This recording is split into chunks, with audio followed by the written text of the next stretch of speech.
Ele deixou todo para voltar. Não dá, não aconteceu. Tentou fazer outra vez do joelho. Então, Oscar, todos sabíamos desse problema. Ele tentou, todo mundo tenta. Mas não dá. Neste momento não dá. Acontece isso, mas não tem nenhum culpado. Esto é assim. Que temos que fazer? Sim. Tentar de começar a ver o próximo mercado, a coisa principal é a saúde. Depois vamos a ver se tem talento, um pouco mais. Saúde, não é pouco. Acho que neste momento temos que pensar em isso, tentar recuperar e ver no mercado as possibilidades que a gente tem economicamente de poder comprar o empréstimo. Jogadores com saúde. Jogadores com saúde.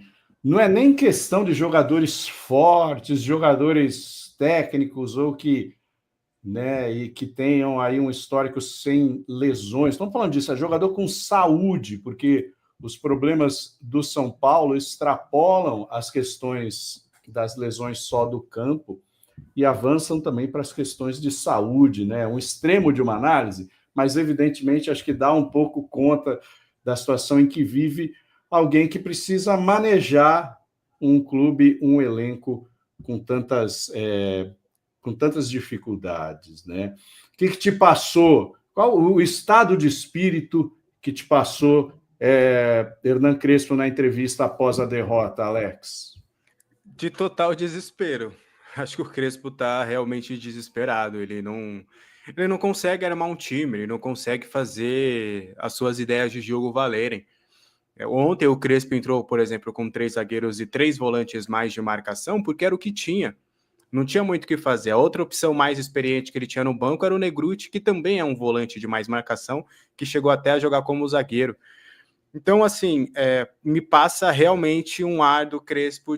O Crespo está me lembrando muito o Rogério de 2022. O Rogério, nas coletivas de 2022, ele sempre falava realmente de ter que arrumar a casa, ter que reestruturar, tem limitações financeiras, mas a gente precisa fazer alguma coisa. O Ceni também sofria bastante com os lesionados. Me lembra muito aquele ano de 2022. 2023, as coisas melhoraram um pouco depois, e aí a gente foi campeão da Copa do Brasil. Quem sabe 2026 possa ser assim, mas fica claro que o Crespo, ele tá sem opções, ele tá desesperado. Quando ele fala em buscar jogadores com saúde e depois a gente vê talento, você vê esse desespero. Ele quer jogadores que ele possa contar. Ele nem quer saber mais se os jogadores são tão talentosos assim a ponto de disputarem títulos ou algo nesse sentido. Ele só quer poder contar com esses atletas. Ele quer olhar para o banco e falar, cara, eu tenho esse cara disponível. Eu posso brincar com o meu time porque eu tenho esses caras à disposição. E é algo que o São Paulo, neste momento, não tem. E até passa por uma avaliação do Crespo, da própria diretoria, que infelizmente não vai admitir isso publicamente. A gente viu a entrevista do Rui Costa, que eu estive lá representando o canal Arnaldo Tironi, os 3 zagueiros também, que a gente viu que o Rui Costa não fez um meia-culpa de planejamento, muito pelo contrário, mas há um consenso de que para o ano que vem, quando o Crespo fala jogadores de saúde, ele quer jogadores jovens sem histórico de lesão, como aconteceu com o Marcos Antônio, só que o Marcos Antônio já tem frequentes lesões, ontem estava fora mais uma vez também por lesão, mas os jogadores jovens que ele possa contar, porque há realmente eu não diria meia-culpa porque é muito forte, mas há uma reflexão, lá dentro, de que o planejamento em uma aposta de atletas mais experientes foi totalmente falha. Tentaram se inspirar, talvez, no Fluminense de 2023, que foi, talvez, a média de idade maior que conquistou uma Copa Libertadores nos últimos anos, mas que bateu no teto e a gente viu que fisicamente o time definhou. Ontem, por exemplo, mais um, Rafael Tolói, ele foi avaliado, está esperando aí os exames médicos para saber se ele tem alguma coisa. São Paulo vai lançar por volta de 5, 6 horas o boletim de saúde e a gente vai ver se o Rafael Tolói tem alguma coisa ou não, mas fatalmente também não deve estar disponível para a próxima temporada, para o próximo jogo.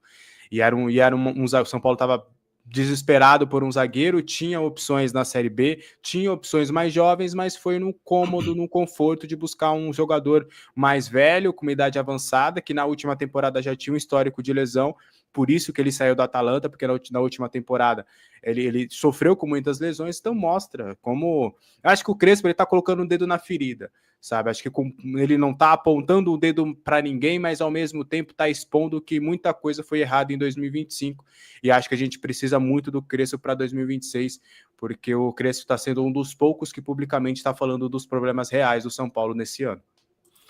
Verdade, olha aqui, ó, o Arcelino Popó aqui, ó. Entrevista do Rui Costa em Nárnia, parece que o Crespo é o único lúcido. Pois é, né? O Rui Costa atribuindo essa quantidade de lesões, a esse elenco desfigurado, ao acaso, né? Ao acaso. E insistindo que o São Paulo voltou a ser protagonista. Poxa vida, não tem a torcida, a torcida quer a realidade, e ela sabe qual que é a realidade, né? Então, esse discurso da Casarislândia, né, que é esse mundo cor-de-rosa, onde tudo está super bem e tal, né, onde se desfila com celebridades, e onde a gestão ela precisava ter feito o que fez, né, para resgatar a ligação, a autoestima com... Puxa vida, ela é uma falácia, né? Ela não cola. E o Crespo é o único lúcido, como diz o Arcelino aqui. O Everton Gomes fala o seguinte: enquanto não tiver um complô da mídia alternativa para cima dessa diretoria lixo, não terá nenhuma mudança. Everton, e aqui você está falando porque nós somos, aqui o canal Três Zagueiros, a mídia alternativa, também focada, com outros canais, pelo menos, né? A gente procura fazer jornalismo. O complô não é algo que o jornalismo faz. O jornalismo faz a crítica, diz a verdade, apura e coloca os elementos para que cada torcedor forme a sua visão sobre o que está acontecendo. Você pode ter certeza que aqui o tom sempre foi muito crítico, mas sempre pensando no bem do São Paulo, né? Quando há coisas positivas a gente fala, mas infelizmente nos últimos anos, com essa gestão Júlio Casares, a balança pende muito mais para as coisas negativas, né? Então, esse é o nosso papel, tá bom? Um abraço para você. Deixa o like, tá, pessoal, que é importante para a gente. O like é a forma de a gente receber o agradecimento de vocês. E também, quem não tiver inscrito ou inscrita, por favor. Temos um superchat aqui, deixa eu ler, do Rogério. Obrigado, viu, Rogério? Um abraço para você. O difícil é entender como pode sair de 500 milhões de dívida para 1 bilhão. Venderam diversos jogadores, arrecadaram mais, melhoraram o marketing, mas dobraram o prejuízo. A gastança continua muito grande.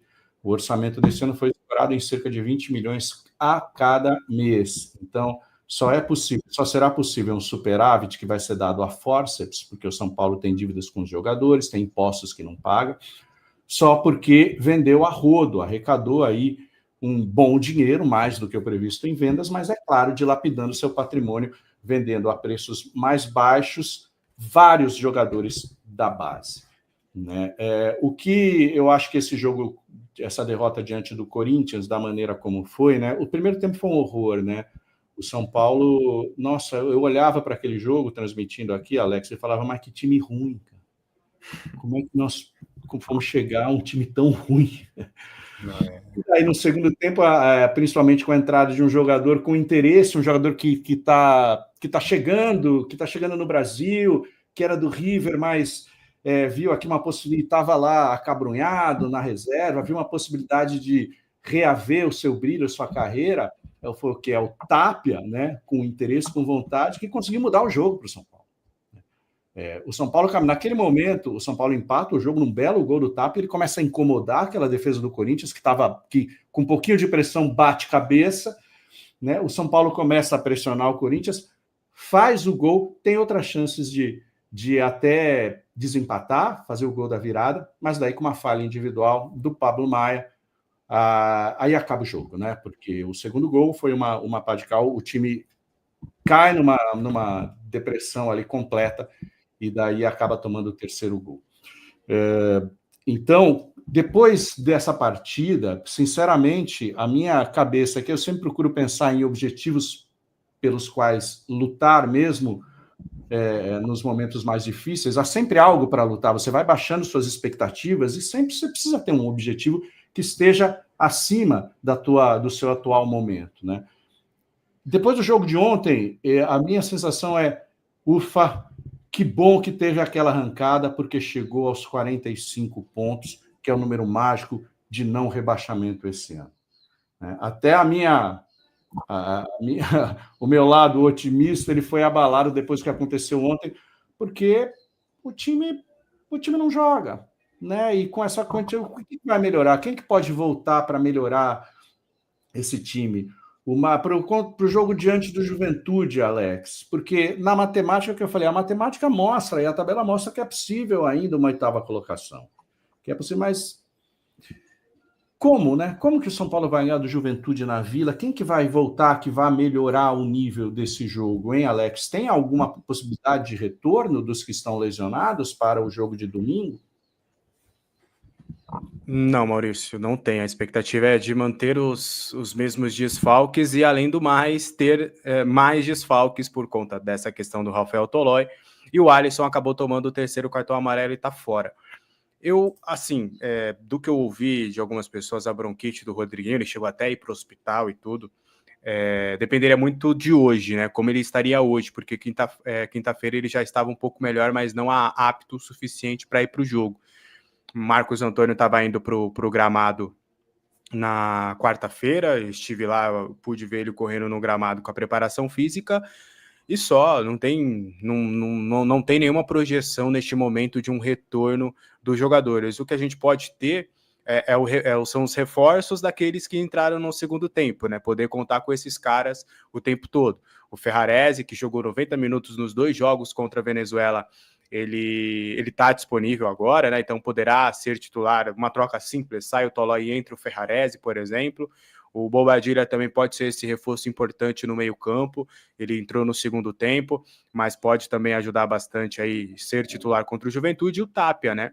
Acho que a gente viu, né, Maurício, que na minha opinião, na verdade, eu acho que nesse sistema de jogo, acho que fica muito claro que o time precisa do Tapia, porque é minimamente alguém que consegue fazer um 9, alguém que consegue incomodar os zagueiros, alguém que consegue fazer a pressão, alguém que consegue minimamente ser um 9. E é o que o Tapia tem feito, né? O Luciano não consegue fazer ali, Luciano e Ferreirinha você fica sem referência. Ferreirinha cresceu muito no segundo tempo quando ele vai para a ala esquerda, e aí você vai poder ter o Tapia, cara. E eu só, um depoimento, acho que para o ano que vem, acho que juntando essa de saúde, de tudo, acho que a gente precisa cada vez mais de mais Gonzalo Tapias. Eu sei que a gente tem as limitações do Tapia, que são algumas, né? Depois de ele ter feito o gol, e a gente fica, né? O Tapia, fez o gol, que isso? Aí ele me faz um lance grotesco depois, que ele vai correr, né? Ele vai receber o lançamento, ele vai correr, só que a bola bate na cabeça dele e vai para trás, porque é um jogador que tem as suas limitações, mas é um cara que estava na Rússia, pegou 17 horas de voo, chegou de manhã, quase madrugada para alguns, né? 5 horas da manhã é madrugada para alguns. Chegou 5 horas da manhã no aeroporto, foi direto se concentrar, cansado, porque jogou com a seleção chilena na data FIFA, jogou 2 jogos, não foi titular nos 2 jogos, mas jogou, e entrou ontem com fôlego, com vontade, brigando por cada bola, fazendo a função de camisa 9. Então a gente precisa de jogadores assim, jogadores que são minimamente baratos, né? Óbvio que ele tem um salário maior do que base, tudo, é um jogador profissional, mas em comparação a vários outros, a gente pode dizer que o salário do Tapia é realmente barato, e é um cara que está entregando, que pode ter as suas limitações, pode, mas é um cara que entrega. O Tapia me lembra, por exemplo, até saídas que eu concordei, mas o Wellington Rato, Michel Araújo, que são jogadores que têm as suas limitações, têm os seus lampejos, mas que são jogadores importantes. E na temporada passada, mais o Wellington Rato, o Michel Araújo chegou a ter alguns problemas físicos, o Wellington Rato estava praticamente disponível sempre. Então acho que a gente precisa cada vez mais de jogadores nesse nível. E pegar também, principalmente, o segundo tempo, como você bem falou. O primeiro tempo do São Paulo foi um dos piores que eu já vi em toda a minha vida, e olha que tem muitos ruins. Perigou o intervalo ter 3-0 no placar para o rival. O São Paulo deu sorte de ser só 1-0. E na volta do intervalo, o São Paulo consegue jogar bola, consegue realmente envolver o adversário, consegue jogar melhor. E acredito até eu, tá, que o São Paulo, se não fosse aquela falha do Pablo Maia, infelizmente, o São Paulo não sairia derrotado. Poderia até ter feito o segundo gol. Mas acho que projetando o jogo contra o Juventude, não tem ninguém voltando. E vai ser um adversário difícil, um adversário que enfrentou bem o Cruzeiro, foi 3-3, eu pude ver esse jogo na prévia, antes ali do confronto contra o Corinthians, assistiu o jogo. O time do Juventude tem algumas limitações, mas é um time aguerrido, é um time que briga por cada bola, e enfrentou de igual para igual ali uma equipe que, querendo ou não, pode ser campeã aí da Copa do Brasil. Então o Juventude, mesmo brigando lá contra o rebaixamento, é um adversário que pode causar muitos problemas no domingo, Maurício.